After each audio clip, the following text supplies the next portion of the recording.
1981년 8월 31일이에요. 일본에서 무역업을 하는 미우라 카즈요시라는 여기 있는 이 남자와 그의 아내 카즈미가 같이 살고 있었고, 그 둘은 미국 LA로 여행을 가게 됩니다. 근데 그 둘이 그렇게 LA로 여행을 하던 중 뉴 오타니 호텔에 묵게 되거든요.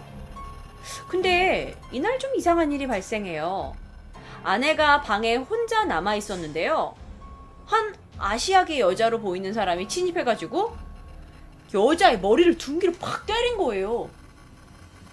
아니, 여기가 우리 집도 아니고 일본도 아니고 LA인데 LA에 와가지고 누가 얘 머리를 치고 도망가. 그래서 머리에 좀 상해를 입었어요. 좀 황당하잖아. 자, 그리고 다시 11월 18일 오전 11시쯤 미우라 부분, 이 두 부부는 다시 LA에 있게 됩니다. 그런데 LA의 한 공원에 있다가 갑자기 2인조 남성들이 총격을 한 거예요. 물론 LA는 일본과 한국보다 조금 더 위험한 곳이기도 해요. 아니, 그런데 이 동양 부부한테 갑자기 오더니 총질을 막 한 거예요. 그래서 이 남편은 다리에 경상을 입었고요. 여자는 머리에 총을 맞아 혼수 상태에 빠져버립니다. 아니, 어쨌든 이 두 사람은 좀 부유했던 사람으로 보여지는데, 아니, LA에 여행만 가면 이상한 일들이 자꾸 벌어지는 거야. 하물며 여자는 혼수 상태가 돼버렸고. 사실은 이 일은 일본에서 굉장히 큰 이슈가 됐어요. 이 남편 미우라가 당시에 경찰한테 얘기를 하기에는 그 히스패닉 남자, 약간 그러니까 멕시칸 쪽으로 생긴 그 히스패닉의 남성들이 한 명은 선글라스를 끼고 있고 한 명은 머리가 길었는데 와가지고 막 총을 쐈다고 증언을 합니다. 자, 1982년 1월이에요. 미국에서 병원에 있던 이 부인 카즈미 씨는 결국 식문이 흥한 상태로 일본 병원으로 후송이 됩니다. 그리고 입원을 하게 되죠. 남편은요, 와이프를 지극정성으로 간호했어요. 워낙 이 두 사람이 외국에서 이렇게 총살을 입고 돌아온 것도 매스컴에서 막 떠들기 좋아하는 이야기였잖아요. 근데 또 남편이 식물인간 된 와이프를 그렇게 지극정성 가서 간호하니까 막 일본 신문에서 이걸 다 애틋한 사랑 이야기로 앞다투어서 보도하기 시작한 거죠. 그런데 이 남편 미우라의 극진한 보호에도 간호에도 불구하고 결국 아내 카즈미는 총살을 당한 지 머리에 총을 맞은 지 6개월 만에 사망하고 말아요. 자, 오늘 이야기가 보험금 이야기인 것처럼 와이프가 사망을 하게 되니까 보험금이 지급되겠죠. 총 1억 5,500만 엔의 보험금이 지급됩니다. 약 17억 원 정도 되네요. 17억 원 정도의, 그러니까 이 집은 워낙 내가 봤을 때 좀 잘 사는 집이에요. 17억 원 정도의 보험금을 지급받습니다. 아니, 근데 시카쌤, 이게 왜 보험살인이에요? 왜냐면요, 이게 2년이 지나고 1984년부터 한 이제 기자와 신문사에서 의혹의 총탄이라는 기사를 통해서 이게 혹시 미우라가 범행을 한 게 아닌가라고 하면서 일본을 다시 뜨겁게 달궜거든요. 미우라를 계속 조사하던 한 기자가 많은 여러 가지 사실을 알아내게 된 거예요. 실제로는 사건이 어떻게 됐냐면요, 카즈미가 죽기 전에 LA 여행을 시작했을 때부터 사실 LA에 간 이유는 카즈미의 언니의 시체가 미국에서 발견됐어요. 그런데 처음에는 미국에서도 익명의 시체가 발견돼서 누군지 모르다가 신분 확인을 해보니까 카즈미의 언니였던 거죠. 근데 이 시체가 특이하게 미라화가 되어서 발견이 되었던 거예요. 그러면 이 카즈미의 언니는 어떤 사람이었냐? 카즈미의 언니는요, 이 자기 동생의 남편 회사에서 이사로 일을 하고 있었고요. 남편도 있는 사람이었어. 그런데 남편과 이혼을 한 지 얼마 되지 않았고요. 사실 당시 회사에서 일도 잘하고 굉장히 젊은 여성이었는데 돌연 미국으로 떠나더니 사체로 발견된 거예요. 그래서 미국 아니 도대체 이제 언니가 왜 여기서 죽었는지 용의자도 없고 살해 동기도 없고 일본에 있던 사람이 갑자기 미국 가서 죽었으니까 그렇게 사건이 종결되곤 합니다. 그런데 카즈미가 언니가 죽고 나서 언니가 가지고 있던 통장에서 돈이 계속 인출되는 걸 발견해요. 누군가가 언니의 돈을 조금씩 인출해가고 있어요. 근데 그게 한두 번이 아니라 나중에 확인해봤더니 42회나 돈을 인출해간 거예요. 그래서 카즈미가 돈의 출처를 찾기 시작했죠.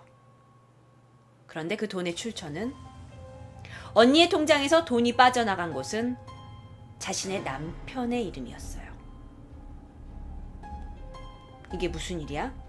우리 언니가 죽었는데 죽은 우리 언니의 통장에서 내 남편이 돈을 꺼냈어? 자, 그래서 다시 자기 남편한테 돌아가서 추궁을 합니다. 우리 언니랑 무슨 관계였냐? 왜 네가 죽은 우리 언니의 통장에서 돈을 빼냈으냐? 그랬더니 그 남자는 니네 언니가 나한테 빌려간 돈이 있다. 니네 언니가 죽었다 하더라도 나한테 빌린 돈은 갚아야 되니 내가 개인 계좌를 알고 있어서 그 개인 계좌에서 내가 조금씩 가져가고 있는 일이다. 난 그거 외에는 모르는 일이라고 딱 잡아댑니다. 자, 그건 그렇다 쳐요. 그런데 이 카즈미가 사망했어요. 머리에 총을 입어서 혼수 상태가 돼서요. 그리고 나서 이 남자는 바로 재혼을 해요. 아니 그렇게 지극정성으로 부인을 막 돌보다가 갑자기 이 남자도 재혼을 하는 거야. 그러면서 보험금 17억을 챙기고요. 뭔가 냄새 나잖아. 그래서 일본의 기자가 이 남자는 사실 두 얼굴의 사람이다 라고 기사를 내기 시작합니다. 그러던 중 1985년 남편 미우라의 옛 애인이라고 주장하는 여인 A씨가 사실 1981년 뉴 오타니 호텔에서 혼자 남아있는 카즈미 여자의 머리를 둔기로 친 게 바로 나였다고 익명으로 신문에 글을 보내죠. 미우라의 옛 애인이 와이프의 머리를 쳤다. 자, 그래서 1985년 다시 일본 경찰이 미우라를 상해 사건 혐의로 체포합니다. 그리고 A씨도 같이 체포를 해요. 잡아냈어요. 검찰 측은요, 딱 보니까 미우라가 자신의 그 연봉의 3분의 1을 보험금으로 납부한 사실을 알게 돼요. 그러니까 사람들은 보통요, 자기가 버는 돈의 10%에서 최고 20% 정도만 보험을 내요. 그런데 연봉의 3분의 1이란 건 매달 내가 받는 돈의 3분의 1은 뚝 뜯어가지고 여태까지 보험금으로 납부했던 거예요. 너무나 많은 금액이죠. 그리고 나서 그녀가 이제 와이프 카즈미가 죽고 나서 지급받은 보험금으로 대저택을 구매한 거예요. 근데 그 금액이 또 비슷해. 근데 변호 측은 아니 우리가 보험금을 받아서 이 아내가 6개월 동안 병원에 있는 동안 돈이 얼마나 많이 든 줄 아냐. 그 치료비 빌린 거 다 갚고 우린 정당하게 보험비 받은 거다. 그리고 대저택 구매 금액은 뭐 그 전부터 돈이 있었으니까 구매한 거다 라고 벅벅 우기는 거죠. 자, 미우라의 전 애인은 또 이렇게 얘기를 해줬어요. 사실은 미우라가 나한테 시켰다. 여자의 머리를 치라고. 그러면서 금속 해머를 나한테 줬었다. 이걸로 여자의 머리를 치라고. 왜? 내가 이렇게 해주면 결혼해준다고 했었다. 내가 분명 살인 청부 부탁을 받았다. 근데 살인 청부는 실패했다. 라고 주장은 하지만 사실 증거가 없어요. 또 여기서는 뭐 금속 해머, 네가 머리를 쳤다는 그 금속 해머는 발견되지 않았으니까요. 자, 그렇게 뚜렷한 증거가 입증되지 못한 채 경찰이 시민의 제보를 받게 됩니다. 그러면서 미우라의 사업 파트너를 LA에서 있었던 총격 사건의 용의자로 체포하게 돼요. 근데 이 사업 파트너는 나는 그러지 않았다고 범행 사실을 극구 부인을 하죠. 그런데 사업 파트너가 미우라가 계속 회사가 운영이 되면서 적자가 되자 돈이 필요했다라는 건 이제 증언을 해요. 그러면서 부인과 이혼하고 싶어 했는데 부인이 이혼을 하면 거액의 위자료를 요구하자 부인을 죽이면 돈을 많이 받을 수 있다라는 얘기를 들었다고 증언합니다. 실제로 어떤 일이 있었던 걸까요?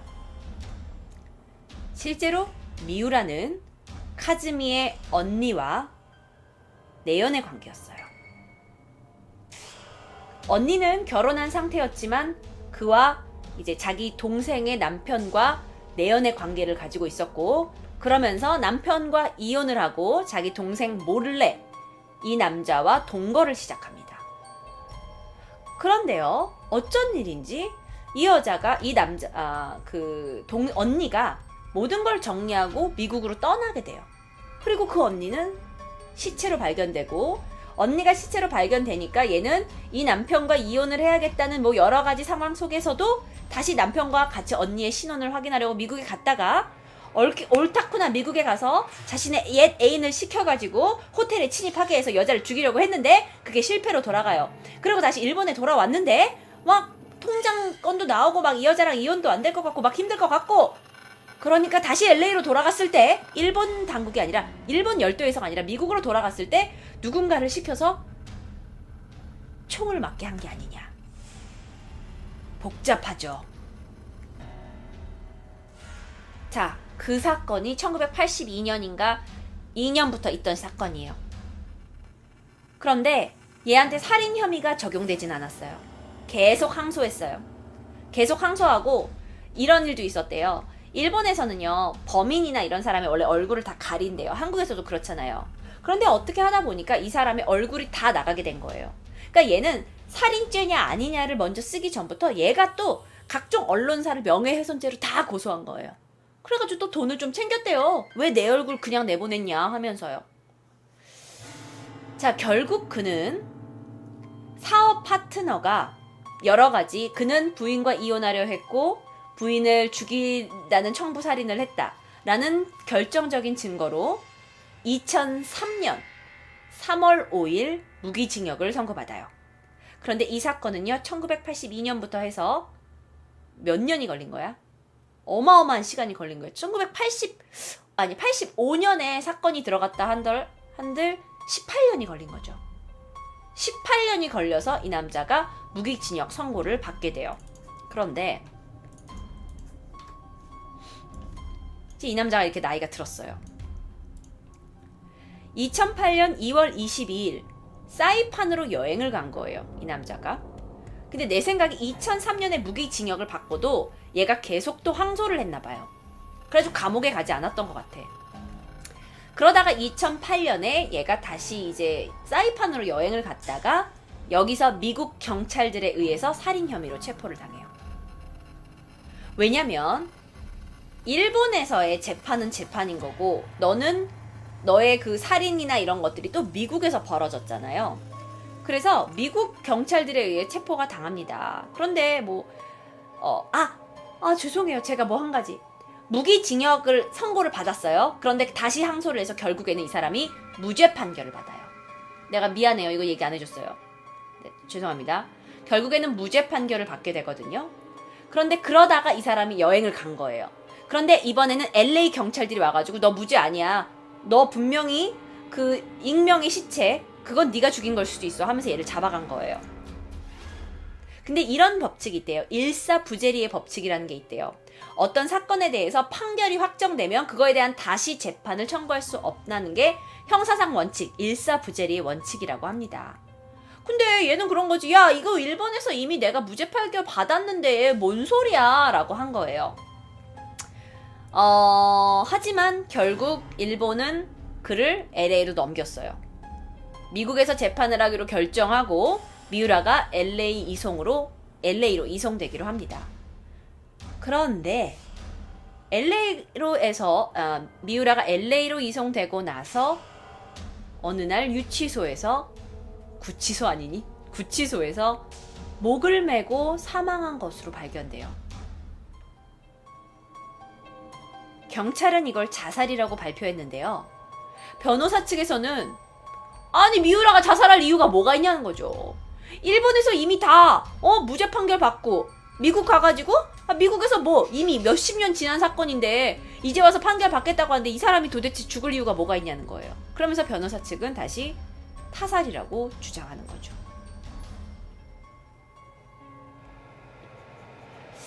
글쎄요. 이 남자는 보험금을 누리고 와이프를 죽였고요.